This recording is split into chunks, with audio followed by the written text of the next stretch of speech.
छत्रपती शिवाजी महाराजांचं एकमेव असलेलं शिवराज्याभिषेक मंदिर, शिवराजेश्वर मंदिर हे सिंधुदुर्ग किल्ल्यावर आहे. आणि मी संभाजी महाराजांपासून या ठिकाणी शिवजयंती त्यावेळीसुद्धा साजरी झाली होती. आणि म्हणजे शाहू महाराजांनी, संभाजीराजे आणि राजाराम महाराज. आणि ते मंदिर स्थापन केल्यानंतर आपण बघितलं असेल की मंदिरामध्ये दरवर्षी सिंधुदुर्ग जिल्ह्यातील अनेक शिवप्रेमी आणि महाराष्ट्रातले शिवज्योत इथनं घेऊन जातात. आणि आम्ही पण दरवर्षीप्रमाणे यावर्षीसुद्धा शिवजयंती उत्साहात आम्ही सिंधुदुर्ग किल्ल्यावर शिवराजेश्वर मंदिरावर करणार आहोत. आणि आमचे सर्व शिवसैनिक आहेत ते पण त्यामध्ये सहभागी होणार आहेत. आणि संपूर्ण महाराष्ट्रातील इथनं शिवज्योत घेऊन जाणाऱ्या सगळ्या शिवभक्तांना आमच्या मनापासून शिवजयंतीच्या शुभेच्छा. राजकोट किल्ल्यावरचा छत्रपती शिवाजी महाराजांचा पुतळा कोसळला, आज त्याची पुन्हा पायाभरणी या ठिकाणी होते, काय सांगाल? खरं तर दुर्दैवाने गेल्या वेळी जो राजकोट किल्ल्यावर पुतळा बसवला होता त्याचं काम निकृष्ट झालं होते, पहिल्यापासून लोक सांगत होते, त्यामुळे तो दुर्दैवाने तो पडला. आणि आज पुन्हा एकदा त्या ठिकाणी नवीन शुभारंभ होतोय. ते शिवाजी महाराजांचे ते स्मारक आहे ते अत्यंत चांगलं व्हावं, मजबूत व्हावं आणि त्यासाठी बांधकाम विभागाने किंवा महाराष्ट्र शासनाने लक्ष द्यावेत. त्यामध्ये गेल्यावेळीसारखा कुठलाही भ्रष्टाचार होऊ नये आणि त्यामध्ये आम्ही पण आमच्या पद्धतीने त्यांना सहकार्य मार्गदर्शन करणार आहोत. आणि हे शिवाजी महाराजांचं स्मारक अत्यंत चांगलं व्हावं अशी आमची अपेक्षा आहे. राजकीय प्रश्न, टायगर 3चा टप्पा या ठिकाणी पुढे येतोय. भास्कर जाधव आणि तुम्हाला पण थेट या ठिकाणी ऑफर दिलेली पाहायला मिळते, काय सांगा? नाही, आम्ही कालच सांगितलं, दररोज सांगिततोय की आम्ही शिवाजी महाराज ज्याप्रमाणे आम्ही गद्दारी करणार नाही. शिवाजी महाराजांच्या काळामध्ये ज्याप्रमाणे काही लोकांनी गद्दारी केली होती आणि आज शिवजयंतीच्या वेळीसुद्धा आम्ही तीच शपथ घेऊ की आम्ही गद्दारी करणार नाही. आम्ही उद्धव बाळासाहेब ठाकरेंबरोबर, प्रामाणिक लोकांबरोबर आणि शिवसैनिकांशी आम्ही ठाम राहू. अत्यंत तुमचे जवळचे मानले जाणारे जिल्हा प्रमुख संजय पडते यांनी काल राजीनामा दिला, काय प्रतिक्रिया? खरं तर त्यांनी राजीनामा दिलाय, त्यांच्याशी आम्ही बोलणार आहोत, वरिष्ठ सुद्धा त्यांच्याशी बोलतील. काय मनधरणी होणार आहे का पुन्हा? नाही, त्यांच्याशी बोलू आम्ही, चर्चा.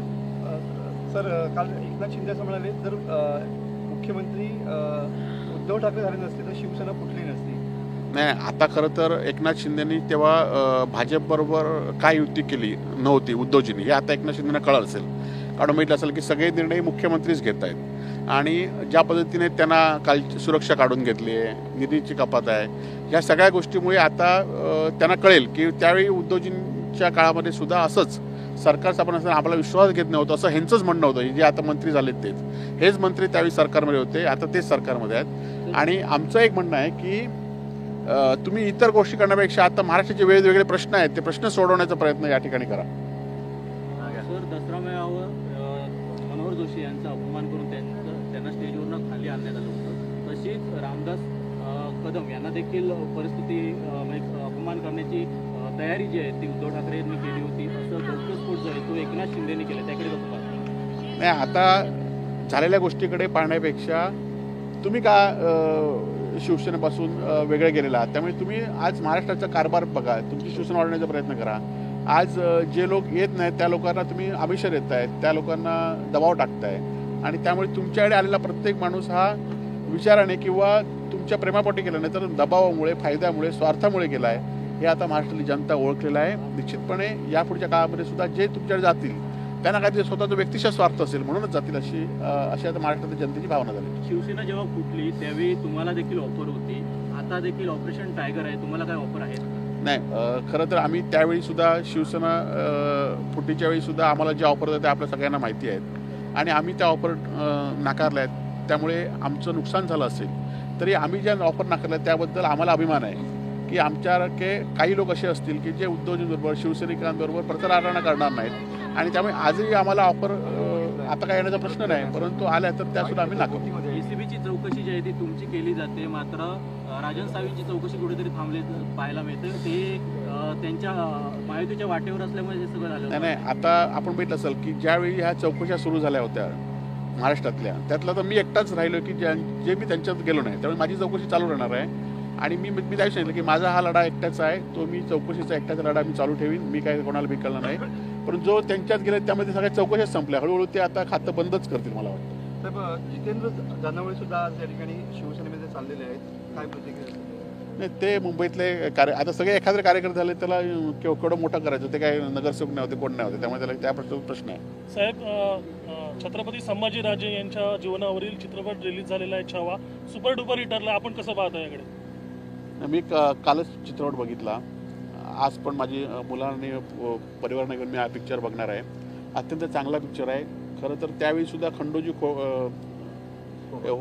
हे होतेच शिकले, बरोबर ना. त्यामुळे त्यावेळीसुद्धा महाराजांबरोबर कशी छत्रपती संभाजी महाराज कशी गद्दारी केली हे आपण त्या चित्रपटात दाखवलेली आहे. आणि सोक्यानीच आणि गद्दारी करूनसुद्धा महाराज हटले नाहीत आणि ती परंपरा पुढे सुद्धा 200-250 वर्ष सत्ता मराठ्यांनी गाजवली. त्याप्रमाणे गद्दारी थोडक्या वेळेसाठी असेल, त्यातनं नुकसान संभाजी महाराजांसारखा आम्ही एक महान योद्धा गमावला असू, परंतु पुन्हा त्या ठिकाणी सैन्य मराठ्यांचं उभं राहिलं आणि अटकेबार झेंडासुद्धा फडकवलेला आहे. आणि तीच परंपरा त्या चित्रपटातनं काही शिकण्यासारखं असेल तर गद्दारी आपल्या स्वार्थासाठी न करता मातीशी आणि धर्माशी इमान राखलं पाहिजे, एवढं मात्र निश्चित. तर ठाकरे सरकार असताना सुद्धा वरुण सरदेसाईंना सिक्युरिटी दिलेली होती. आता सिक्युरिटी काढून घेताना त्यावेळेला तुम्ही त्यांना विचारलं असेल, सगळे नितेश राणे म्हणतात. नाही, आता आमची सिक्युरिटी काढली नाही, शिंदे गटाची सिक्युरिटी काढली. पण त्यावेळेला वरुण सरदेसाई नाही, पण त्या आता शिंदे गटाची सिक्युरिटी काढली तर शिंदे गटाचे मंत्री जे विचारतायत, आमदार विचारतात, त्यांना त्यांनी उत्तर द्यावं ना. बरोबर आहे. जसा एखाद्याचा पोपटाचा जीव, एखाद्याचा माणसाचा जीव पोपटामध्ये असतो, तसा उद्धव ठाकरेंचा जीव महानगरपालिकेत अडकला असं रामदास उद्धवजींचा जीव हा मराठी माणसांसाठी महापालिकेत आहे. आज मुंबईमध्ये खासदार आमदार भाजपचे किंवा अमराठी आज झालेले आहेत. 15-16 आमदार एकट्या मुंबईमध्ये अमराठी झालेले आहेत. आणि आज मुंबईतल्या मराठी माणसांना हिंदीत बोलावलं पाहिजे. तुम्ही मराठी माणूस नालायक आहात असं आज जाहीरपणे सांगतायत. त्यामुळे अशा लोकांना, अशासाठी आम्हाला मराठी माणसांना उद्धवजींना ही महापालिका पाहिजेच. आणि त्यासाठी मराठी माणसांनी सुद्धा उद्धवजींच्या पाठीशी राहावं असं आज शिवजींनी आवाहन करतो.